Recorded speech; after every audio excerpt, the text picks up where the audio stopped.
Humans of the cardboard, welcome back to Just Nuts, guys. Today we are talking Duelist Nexus.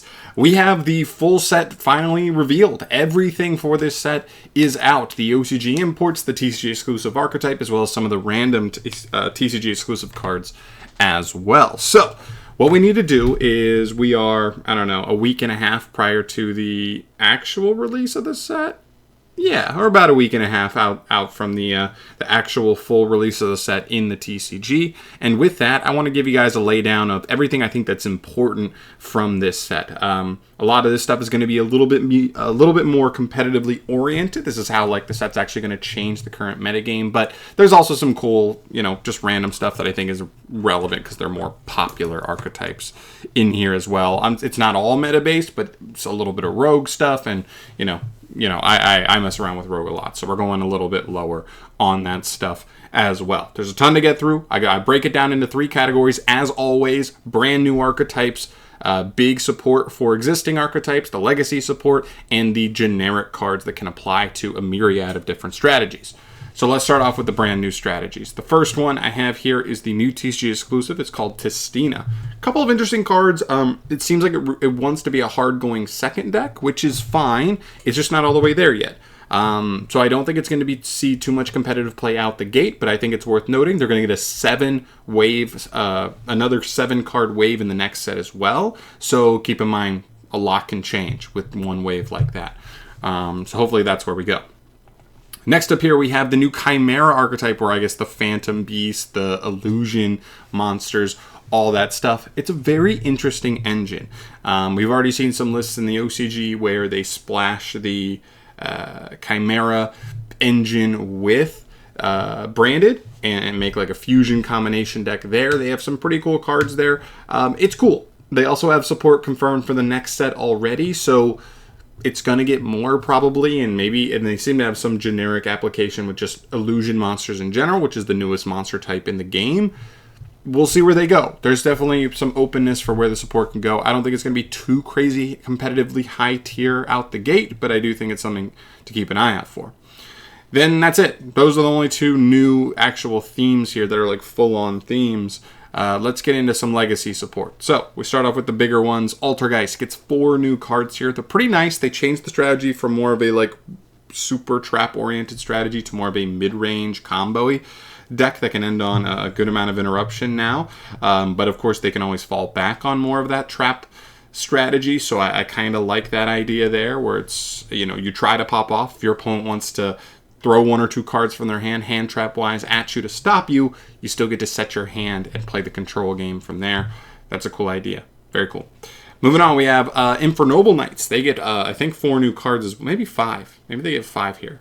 The big ones are, they have 2 new main deck monsters that are going to be integral to a lot of their new combos, as well as a new Link one that takes the big Synchro Charles as material, and he is immensely powerful. He's like 2 interruptions by himself. And the new Synchro that gets you a ton of value in your combos. They're going to be all really good cards here. This deck didn't see that much play in the OCG after this set came out for them, but I think for us it's going to be way, way more competitive. Next up, Unchained. They get 3 new cards. 2 nice main deck monster. One's really nice, one's okay. And then the extract monster is the big one for me. It takes any 2 fiends and it searches an Unchained monster on summon. That's really, really nice. You get a ton of value off of this deck now. Their engine really took a step forward with this wave. I think some other Fiend decks will be able to take advantage of that as well. We'll keep an eye on that. But yeah, Unchained definitely taking a big step towards being a higher level rogue deck going forward. One of the biggest things, competitively speaking, as far as the legacy support goes in this set is definitely the Visastar Frost stuff. There's 2 main cards that I'm talking about here. The first one is Visas Amritara. This card searches any spell or trap that mentions Visas in its name when it's summoned. It counts as Visastar Frost, and it gives you the ability to destroy a card you control, which is good because if you play it in specifically Manadium or Manadome, whatever the TCG version is, that's when you trigger their effects and they get to summon more bodies out. Speaking of which, they do get another extender here in Manadium Torrid or Trid. I can't remember which. I don't know which one's the TCG name, but whatever. It's another name for them, which is important. Sometimes the deck could be awkward with getting names out and keeping names rotating because some of them are once per turn, and so adding another name is really nice. And then on top of Visas Emritar, this card will definitely be a big part of Monodome decks going forward. So keep an eye out for them. They may be the combo deck in the format going forward. I really, really think there's a good chance of that. Okay, Rescue Ace. Rescue Ace for a couple weeks was one of the best decks in the OCG. It still is like borderline a top 5 deck for them. It's a really cool deck. It plays like super mid-rangey, and it doesn't lose to like any super big blowout cards. So it's hard to beat. You're going to have to earn wins versus this deck, and that's what makes it tougher to play against. I think they're a legit high-level rogue, maybe tier 2 level deck for sure in the TCG. I think they're cool. 2 really good cards for them. Runic actually gets a new fusion here. He's really cool. He's a cool utility card. He's really good going second, where going second he has a quick effect during your opponent's main phase. During your opponent's battle phase. You can target a face-up monster your opponent controls and banish both that monster and this card until the end of the turn. Just kind of cool. So it does some cool stuff. It can like kind of just... It makes some of the less defensive Runic spells defensive cards even more. That they don't have to just summon the engine fusion. They're able to summon this and actually contest certain interruptions and cards on the field, which is really cool. It also has a way to get you a token later on, but whatever. Pirelli. Pirelli is maybe the best deck in the game after this set. We're going to see. I think it's still one of those things where it's like, it's kind of how like Striker was for a little bit. It's one of the hardest decks to play as far as the higher end decks in the format go. And so we'll have to see if that's like a big factor. If people try to play it, they don't have success with it because it's hard and there's a big learning curve. So they jump off of it. But I do think in terms of just straight up power level, if someone who knows what they're doing is on the deck, it is going to be even tougher to beat. I think with the release of Noir, the deck is going to be much better at going first, right? They've been playing this going second version. Now I think they'll be able to go first and set up some pretty scary boards, which is terrifying. So look out for them. Mikonko. Mikonko's been running around as a pretty decent rogue strategy. Hard going second. It breaks boards pretty well. You're able to play a lot of board breakers in the deck. It's a cool deck. They get a new ritual and a new trap. Unfortunately, the new ritual to me is not that impressive. There's a world where it's like an interesting one-of for specific scenarios. I think the trap could have some, could have some legs in the deck, but the deck really only wants to play one trap, and that's when you go second, you break a board, but you're not going to kill your opponent, so you have to make some kind of interruption for them, and you kind of pick your favorite trap from the ones the deck has. We'll take a look at it, but it's not going to be too big of a bump here for Mikonko, but still cool. Dark Corridor. This is Rhoda for Dark Worlds. The only problem is it is hard once per turn, so in a lot of Dark World decks, they just want to draw infinitely, and if you draw a hard once per turn you already used, not as good, but still a good consistency card for them regardless. Evolzars are interesting here, not just because their 6 is just like actually a decent interruption just for a generic 6 anyway, but if you do make it with specifically dinosaurs and reptiles, it gets 2 negates essentially, which is much, much more scary. And they get like 2 new monsters as well. They're fine. I'm really not so impressed with them. As far as the main deck monsters go, this guy's pretty good. We'll see if he comes up. Like maybe Dinos at some point get support where they can pump out 6s pretty easily, and then this guy becomes a pretty big deal. They're more to keep an eye on. I don't think they're going to be super relevant or all over the place out the gate, but definitely good enough to like keep an eye on. And if the right stuff comes out later on, we'll definitely take a deeper look. We get a new Drytron card. Technically, it's an Earth's Arctic card, or what? Yeah, I think it's an Earth's Arctic. Yeah, it's Earth's Arctic and Drytron card, but obviously for Drytron, it's more relevant.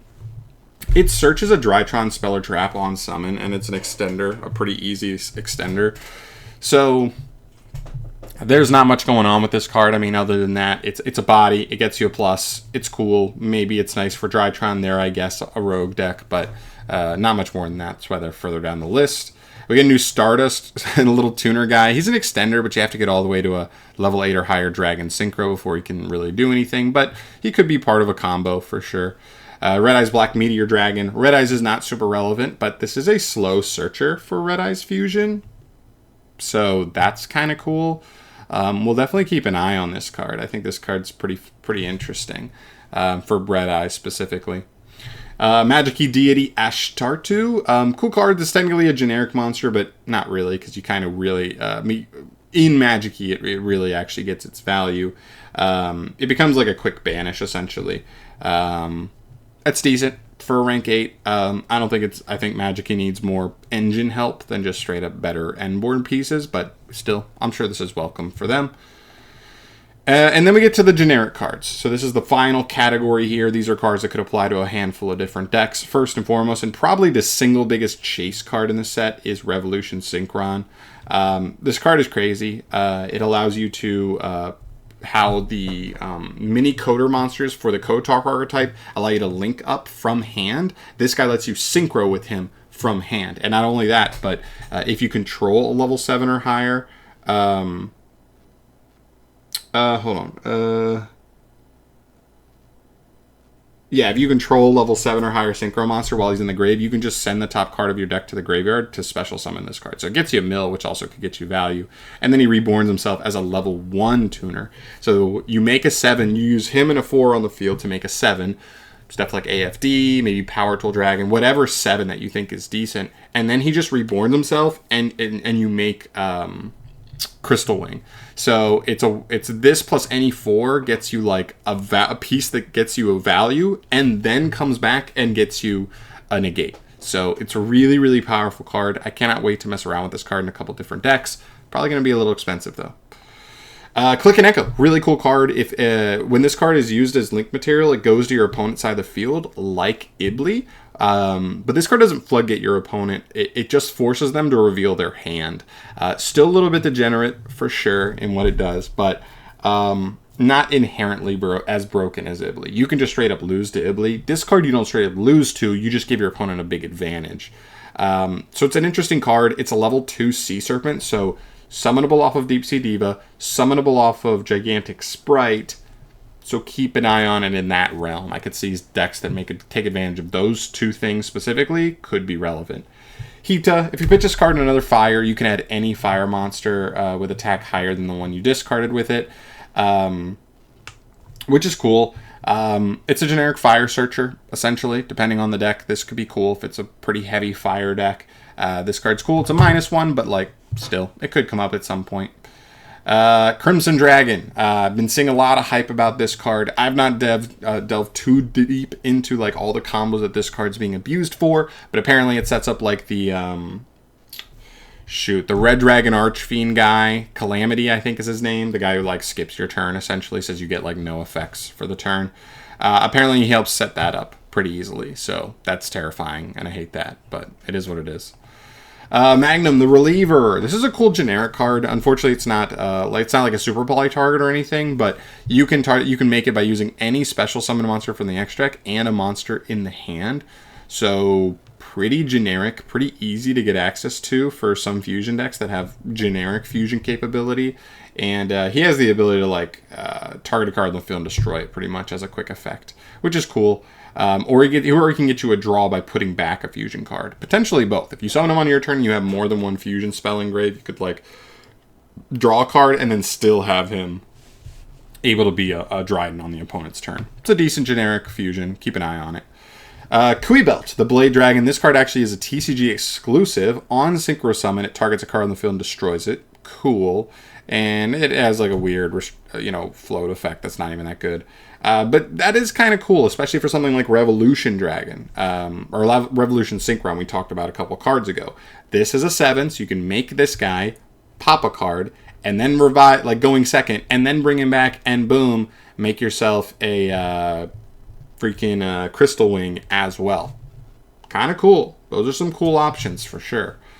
Other than that, Fusion Armament's another card here. Reveals a fusion in your extra deck that lists another extra deck monster as a specific material, and you special summon that monster from the extra deck. It's kind of cool. It's a very, very niche. It's like a more niche version of Fusion Deployment, but I do think one day we'll get like an archetype that really can abuse this really well.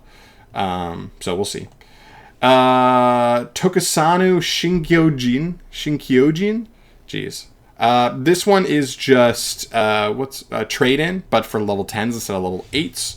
Send a monster from your hand or face-up field to the grave whose total level is equal to, and actually be more than 1 if you want, that add up there. Draw 2 cards. Cool. That's a cool generic one that could come up if a good level 10 archetype comes up down the line. Sinful Spoils of Subversion, Snake Eye. This card, yes, is a generic removal tool. It's actually just a mediocre removal tool, but we are announced now at this point for the 2 new archetypes coming in the next core set, of which I believe both can search this card, because I think this card is going to have Tainted Treasure in the name and Snake Eye when it gets translated. I think Konami's already said that, which means this card is going to be searchable by 2 different engines. I don't think it's like the biggest deal, because it's just like an okay removal spell, but specifically for Snake Eye, their boss monster is able to like summon something from the spell and trap zone. So you could take an opponent's monster and then summon it out with your own guy. And if it was like a Baron or something, right, now it's live on your field. Pretty cool. So keep an eye on it. That's an interesting card. And the last one here is Small Scuffle. This is a trap card. It's pretty cool. Target 2 unused zones, monster zones in the same column. You summon 1 level 2 or lower monster from your hand or deck, and then your opponent can summon one from their deck. It's pretty interesting. You kind of have to build this around a specific format where, a lot of people aren't playing very useful level 2 or lower monsters super consistently. But if you're able to summon something like, for example, Testudo or Rot Newman, and then you just lock your opponent, that could be pretty strong, I think. So keep an eye on that. There could be some cool niche applications for this card. Maybe it could even be a side deck option to just kind of blow your opponent out going first. But we'll see. We'll keep an eye on it. So yeah, that's, I think, is everything. There's our new archetypes, our legacy support, and generic cards that could apply to a couple different strategies if you're looking that way. Hopefully this video helps you. Hopefully this video gives you a good idea of what's coming in this set, what to get ready for as far as maybe the financials, what you want to set aside to make sure you can pick up, all that stuff. Hopefully this video helped, because it is a lot to keep up with all the cards and when they're coming out and what's when. It's tough. So I'm out of here for today. Thank you so much for watching. As always, guys, let me know your thoughts down below, what you are most excited for from Duelist Nexus. For me personally, it's a couple different things, mainly the legacy support, I would say. Infernobles, Altergeist, Unchained, Rescue Ace are probably like the biggest things I'm looking forward to. I'm also keeping an eye on stuff like Revolution Synchron, because I just think he can come up in like multiple decks. And I think the way he works is just so cool. It's a very, very powerful card. And then some small stuff here or there, but those are probably the 5 big things I'm the most excited for. But yeah, let me know what you're excited for down in the comments. I will see you guys in the next video. Thank you so much for watching. As always, we're getting final Age of Overlord reveals in like literally the next 2 or 3 days. So that's like 14, 13 cards just right there. I'm very excited to see how they round that set out. But I'll bring you that in a news video very soon. See you in the next one. Peace.